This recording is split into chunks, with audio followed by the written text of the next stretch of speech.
Hello everyone, আসসালামু আলাইকুম। আশা করি ভালো আছেন, সুস্থ আছেন। তো এই তো বাসায় যেভাবে রেগুলার যে রান্নাগুলো করি সেই রান্নাটা নিয়ে আজকে আসলাম আসলে কিছু কথা বলার জন্য। তো এই যে রুই মাছটা আসলে আমি ভেজে নিচ্ছি, এগুলো আজকে আমি আলু, বেগুন, টমেটো দিয়ে আর কিছুটা পটল দিয়ে দিয়েছিলাম, এগুলো দিয়ে রান্না করবো। তো যে তেলটার মধ্যে আমি মাছগুলো ভেজেছিলাম সেই তেলটার মধ্যে এখন রান্না করে নিব। এই যে পেঁয়াজ দিয়ে এখন এগুলো কষিয়ে রান্না করব। আর এরা রান্না কিন্তু খুবই মজার হয়েছিল, ভালো লাগে আসলে। আমার ঝোল ঝোল তরকারিটা খেতে অসম্ভব মজা লাগে সব সময়। আমি আসলে বোনা তরকারি থেকে আমি ঝোল ঝোল তরকারি খেতেই বেশি পছন্দ করি।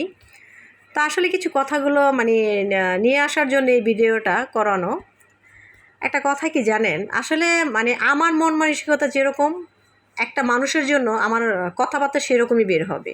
আর আপনার মন মানসিকতা যেরকম সেরকমই কিন্তু আরেকটা মানুষের প্রতি মিন করতেও কিন্তু সুবিধা হবে। কেমন একটা কথা হচ্ছে কি জানেন, ছোটোবেলা থেকেই বড় হয়েছিলাম যখন, একটা কথা সবসময় শুনতাম আমার দাদা বা চাচাদের কাছ থেকে। প্রায় সময় ম্যাক্সিমামই আমি প্রায় মানুষের কাছে এই গল্পটা শুনেছি। তো আজকে আমি বলি। আমরা যখন স্কুলে পড়তাম তখন একটা স্যার ছিল আমাদের, খুব কড়া একটা স্যার। তো আমরা যখন গ্রুপে ক্লাস করতাম তখন ওই স্যারটা আমাদেরকে একদিন একটা হঠাৎ করে এত বৃষ্টি হয়েছিল ওই দিন। তো আমার মনে মনে আছে ব্যাপারটা। তো একদিন হঠাৎ করে কেন যেন স্যার বলল যে আজকে তোমাদের সাথে কোনো পড়া হবে না, আজকে একটা গল্প বলবো, বৃষ্টি হাওয়া ঠান্ডা ঠান্ডা হাওয়ায় তোমাদের সাথে একটা গল্প শেয়ার করবো, কি তোমরা কি শুনবে? তখন আমরা সবাই বললাম যে হ্যাঁ স্যার বলেন না। কারণ সহজে সেই স্যারটা এত রাগী, সহজে কোনো হাসি কম, কথাবার্তা কম, আর গল্প তো প্রশ্নই আসে না। তো যাই হোক, একদিন উনি গল্প বলল। গল্পটা হচ্ছে কি জানেন, আসলে কিছু বাস্তব কথা নিয়ে এসে কথাগুলো বলেছিল। ওই মুহূর্তটার মধ্যে যদিও বুঝিনি, কিন্তু আজ এই পর্যায়ে এসে দাঁড়িয়ে আমি কথাটা হাড়ে হাড়ে বুঝতে পারছি যে স্যারটা কেন এই গল্পটা বলেছিল। হয়তো তার সাথে কোনো পার্সোনালি ব্যক্তিগতভাবে কিছু হয়েছিল, যার কারণে এই কথাগুলো আমাদের সাথে বলে তার ভিতরটা একটু হালকা করেছিল। তো আজকেও আমি সেরকম একটা ব্যাপার আমি বলি। সেটা হচ্ছে, একদিন এক রাতে রাত 3টা আড়াইটা বাজে, ওই মুহূর্তটার মধ্যে একটা হুজুর মসজিদের যে ইমাম থাকে, ইমাম সাহেব, সে নামাজ পড়ার জন্য তাহাজ্জুদ নামাজ পড়ার জন্য সে একটা পুকুর পাড়ে গিয়ে অজু করতেছিল। তো সেম অপর সাইডে আবার আরেকটা লোক হাত মুখ ধুইতেছিল। অপর সাইডের লোকটা কী ছিল বলেন তো? সেটা ছিল একটা চোর। সে চুরি করে এসে হাত মুখ ধুইতেছিল। তো চোরটা মনে মনে ভেবেছিল যে আরে বাস, ওই পাশে যে লোকটা, তার আমার মতো চুরি করেই সে আমার মতো হাত মুখ ধুয়ে পরিষ্কার করে নিচ্ছে। চোরের মন মানসিকতা যেটা, সেটা সে প্রকাশ করেছে। আর এইবার থেকে যখন হুজুর অপর সাইডের দিকে তাকিয়ে দেখে একটা লোক হাত মুখ ধুইতেছিল, তখন হুজুরটা, ইমাম সাহেবটা বলল, আমার মতো নেকি বান্দা। সেও মনে হয় একজন নেকি বান্দা, সেও মনে হয় একজন নেকি বান্দা, যে তা আমার মতো মনে হয় নামাজ পড়বে, যার কারণে সে উজুটা সেরে নিচ্ছে।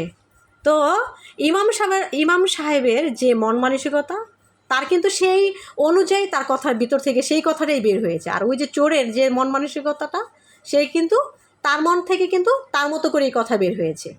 তো এটা বাস্তব জীবনে আমি কিছু ব্যাপার দেখি এখন আসলে। এই বয়সে যা দেখলাম আর যা শিখলাম, আসলে কি বলবো ভাই আপুরা, কি যে কোন পর্যায়ে যে আমরা চলে আসছি আমরা আসলে বুঝতে পারি না। আমরা আসলে কারো ভালোটা ভালো লাগছে না, কার ভালোটা আমরা সহ্য করতে পারছি না, কারো ভালোটা আমরা দেখতে পারছি না। প্রশংসা তো প্রশ্নই আসে না। প্রশংসা করব, প্রয়োজনে তার নামে 2টা লাইন বদনাম বলে তাকে ঝাড়ঝাড় করে ফেলবো। কিসের প্রশংসা, তাই না? এমন কিছু কিছু মানুষ আমাদের সমাজে আছে, কি যে বলে, আমি ভাষায় প্রকাশ করতে পারবো না যে ওরা কীভাবে কথা বলে, কি বলে। আরেকজনের ব্যাপার দেখে তাদের এতটা পরিমাণ হিংসা বেড়ে গেছে যে একটা কথা বলতে তারা দ্বিধাবোধ করে না, যে আমি যে এই কথাটা বললাম একজনকে, এই কথার মানেটা কি, আসলে কি আমি বুঝলাম না। আসলে আমি একটা পার্সোনালি একটা কথা আমি আসলে বলতে পারছি না, যদিও এই হিসেব করে এই কথাটা আমি বলে দিলাম যে মানুষগুলো যে এত জঘন্য হয়েছে, আমাদের সমাজের কিছু মানুষের কারণে মানুষ অযথাই নষ্ট হয়ে যায়। আর মানুষের বিহেভিয়ারটাও খুব খারাপ আসে। এই ধরনের মানুষের সাথে মানুষ কিভাবে ভালো ব্যবহার করতে পারে বলেন? আমি হলে তো পারবই না। পৃথিবীতে যখন পৃথিবীতে এমন কিছু মানুষ আছে যে মানুষ, আপনি বোবা থাকবেন, আপনাকে বোবা থাকতে দেবেন, আপনার মুখ থেকে কথা বের করেই ছাড়বে। আপনি ভালো সেজে থাকবেন, পসিবল না। আপনি ভালো সাজবেন কেন, ভালো থাকবেন কেন, আপনাকে ভালো থাকার কোনো অধিকার সে কোনোভাবেই দেবে না। এরকম কিছু মানুষ আমাদের সমাজে আছে, জানেন? তো যাই হোক, এই ছিল আজকের মানে মনের দুঃখ প্রকাশটা করলাম, এই ছিল আর কি আজকের ভিডিওটা, এটার জন্যই করেছি। তো আজ এখানেই বিদায় নিচ্ছি, আল্লাহ হাফেজ।